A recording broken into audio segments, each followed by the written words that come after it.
I mean, that's ridiculous. That it's that easy to fly at 204, 205, 207. 43 angle of descent with a 19-degree 4-iron. All right, guys, welcome back to the channel. So, very important iron review today, Michael. An iron that I think will capture the imagination, the visual appeal, and more importantly, the performance attributes of the new Ping i530. I think the i525, again, I like the shaping, what Ping's done in their recent irons. Yeah. i230 is nice, G730 that we just revealed is a nice tighter package, and now in 530, you set it down. I love how the grooves are nice and tight. It looks like a player's iron, but it has a ton of help and a ton of forgiveness behind it. Yeah, it's been a nice evolution. The i500, the into the 525. Yeah. There wasn't a 510. They skipped 510. Correct. And they went 525. Yeah. I think. If not, apologise. But more importantly, we're here now with the i530, which I think it's hard for me to look at this and think about this type of iron and where does Ping go from here? How do they get it better than this? They seem to push the boundaries, as all companies do, of getting the compact shape but maximising the performance and the forgiveness. But there's one thing that stands out when it comes to the i530, and that's all you hear about when people talk about it, is speed. Yeah. It's an iron built for speed. It's got a strong loft package. Obviously, it has the C300 face. I mean, you can kind of, we were holding up the sort of iron faces to the light, and where you can sort of see the weld on the face. Totally. I mean, that sort of very fast sort of face that gives you that trampoline effect, that dive board effect, is something Ping are really perfecting now. Something that they had in previous irons, but they're starting to really, fully maximize the technology. I think the nice thing, we were reading, like the back wall's 40% thinner, so they've been able to tighten things up. Obviously, it helps with looks, but it's going to help with speed as well. It's 1.5 degrees, 2 degrees stronger than 525, places, that's a progression. which is huge. But obviously, with the movement of CG and stuff, it's they're not just meant to go long and low. You'll see the performance of it in a second, but package-wise, super clean. Super clean.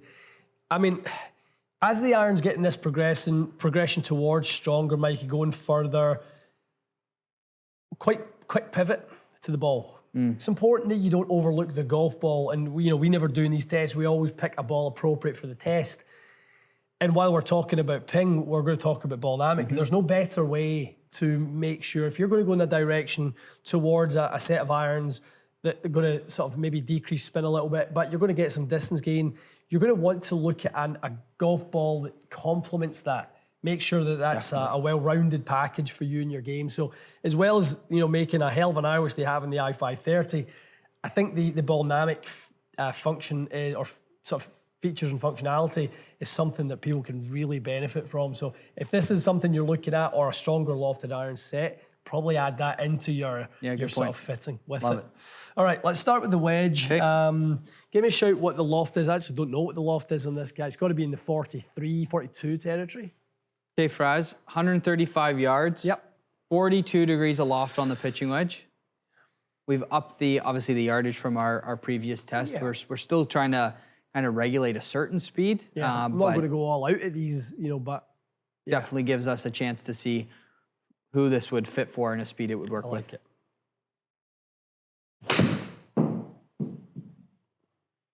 It looked like it went to the moon. It did, didn't it? 27 degrees of launch. 105 feet. Sound changes again, doesn't it? Very different. Angle of descent, Mikey. 53 degrees. Steep. It's good. 7,000 spin.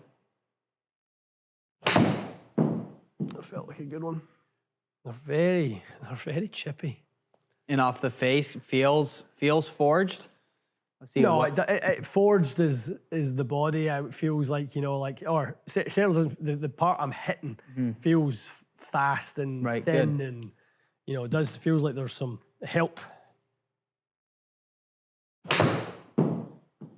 We talked about it there earlier. The grooves on the face, they're Micro Max grooves. I love the look of it, but they've done that obviously for more spin, which is nice. Yep. For a pitch range, it's not a player's iron, but definitely not game improvement. It's it launches nice and high.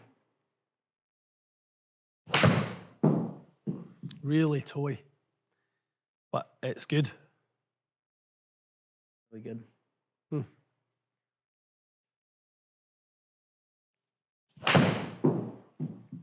Just about on our number.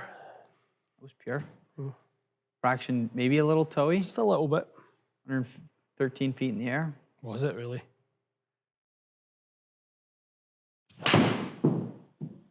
Sounds so good. It does, doesn't it? It feels way faster than the G730. Over time, like, I know we've joked where we say, oh, you know, it sounds fast or whatever, but this sounds, I know you're not obviously at your full speed, but that strike there just sounded quick. Descent angle at almost 50, 115 feet in the air. Looks easy. I think I should just dial my 7-iron back to 170 and just be done with it. Love to see what these things do out of rough. Like a little bit longer lie, just I love the back of these irons kind of have that trailing edge is kind of shaved off a little bit. I'd really love to see it through some brings that mass rough. down, yeah, but without having the wide sole.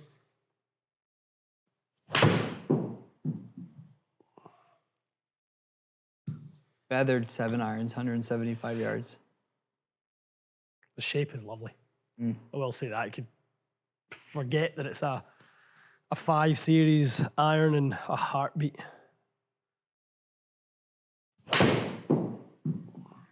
As good as I can hit it.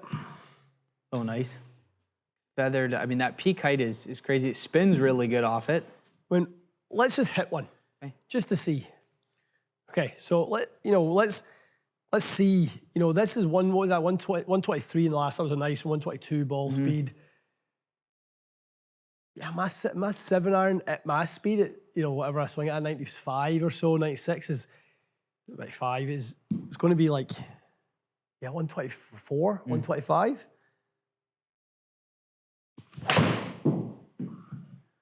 Like, just, if you want it, it's just got air miles. 130. Yeah, 131. So, yeah, pretty quick high. How much higher did that go? Did we get a bit more height? 127. You can really elevate it with this thing. Yeah. So, it's got gears. It does have gears. All right, Fraz. Super fast iron, and you're trying to kind of be in a respectable kind of speed. It'd be interesting to see what this 4-iron does. 19 degrees. Yeah. Basically hybrid territory. But yeah, let's see if that peak height stays up and that spin stays up. And 93, my target. 83, 88, 93. I'm kind of trying to go in that 5 mile an hour increments. Height has been impressive. This is 19 degrees, Mikey. Let's see if it will still be easy to flight. I mean, that's ridiculous. That it's that easy to fly at 204, 205, 207, 204. Great strike. Yeah, felt good. 95 feet in the air. Yeah. 43 angle of descent with a 19-degree 4-iron. That's where we have to preach. You need to really forget about lofts. It's functionality. Yeah. The center of gravity is making the loft somewhat irrelevant in these cases. The design capability is making the loft somewhat irrelevant. It's not something we need to, continue to be upset about. Right, yeah, makes sense.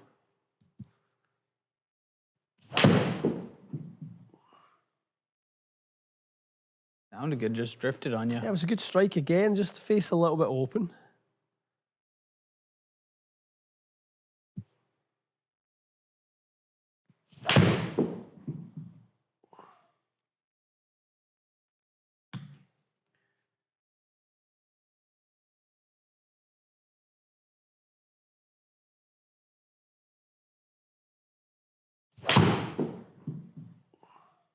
Such a nice flight.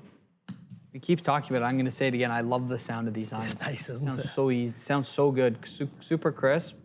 That's a toey strike at 90 feet in the air and on a rope. It's not really going to hurt you whatsoever. 205 carry, no issues. It does its job, doesn't it? Yeah. It's, I tell you, it's a 4-iron. a better player would throw in the bag just for the utilization of the amount of height, the amount of ball speed. I mean, a chip in these, well, that was 205. And it's just like, trying to hold back a race car. It just wants to go. I mean, there's 230 on the fly if you want it with this thing, no trouble. Just as easy as it can be with a 4-iron, Mikey. Again, we talked about it with G730. I think the most impressive thing for us is looking at how tight those standard deviations are for spin. Again, it's not a game improvement iron, but it's definitely a distance iron, and you're not getting flyers or fluctuating too much. Without a doubt. This will be a real winner on the Demo Day T deck this year. Yeah. You know, when people go and try this, compared to others around it, they'll have speed, they'll have feel, they'll have sound. It's going to wow a lot of people, and they've not scraped or kind of went shy on the components either. Dynamic gold tourist shoe on the mids as well. Yeah, I think that we get asked a lot when the new model comes out. People go, now 525 and then 530. There was quite a couple of years there anyways. People always ask, oh, I have 525. Should I get fit for i530s? I mean, these are light years. In my opinion, light years better than i525. I think the compact shape of it immediately takes it into more a desirable category, and then the enhanced acoustics. Obviously, the stronger loft, but with the 10% deeper CG, you know, all of the other design design features that have went into these. It's a big upgrade. Totally. You know? And it needs to be 2-year cycle. If you're going to wait 2 years to replace your irons or replace the model, you better believe it better be worth the wait. 100%. Okay, Mikey, impressive stuff. We thought it would be a big one, this one. We thought it would be one that would be meaningful for a lot of you guys watching. I think the test results show that at the speeds that we're swinging these at today, and obviously the performance that we got from them. This is one that people should stand up and pay attention to the i530. I think what you mentioned about the Demo Day T, or you go into a fitting, when you look at all your specs or your charts after you hit, you will notice a significant jump in speed, forgiveness. I think this will, in a way, like not shock people that, oh my God, Ping makes a great iron. It's just, they'll look at it and go, wow, this thing is impressive. It's right in the sweet spot, isn't it? That Ford C300 face, the tungsten screw in the toe for maximum forgiveness. It's got everything wrapped into a really, truly compact player's package now. Something I think you guys will really, really enjoy. It's a pretty sweet design. Yeah, and the ability to retro spec, power spec, or normal lofts, maybe a blended set with 230s or whatever it may be, I think could be a really cool combo. Agreed. Okay, guys, impressed as you can obviously tell. The proof is in the pudding, the testing. You can always gauge from our body language what we feel about these clubs when we test them, whether we're impressed, whether we're holding a little something back. We try to be kind. We try to pull the positives and address the negatives if there are some. Not many negatives when it comes to the i530. Upgrades galore. Something for you guys if you're looking for a distance enhancing players looking iron, something that really, really will shine in the golf bag. Definitely. Excellent. All right, guys, stay tuned for more, and we'll see you again soon.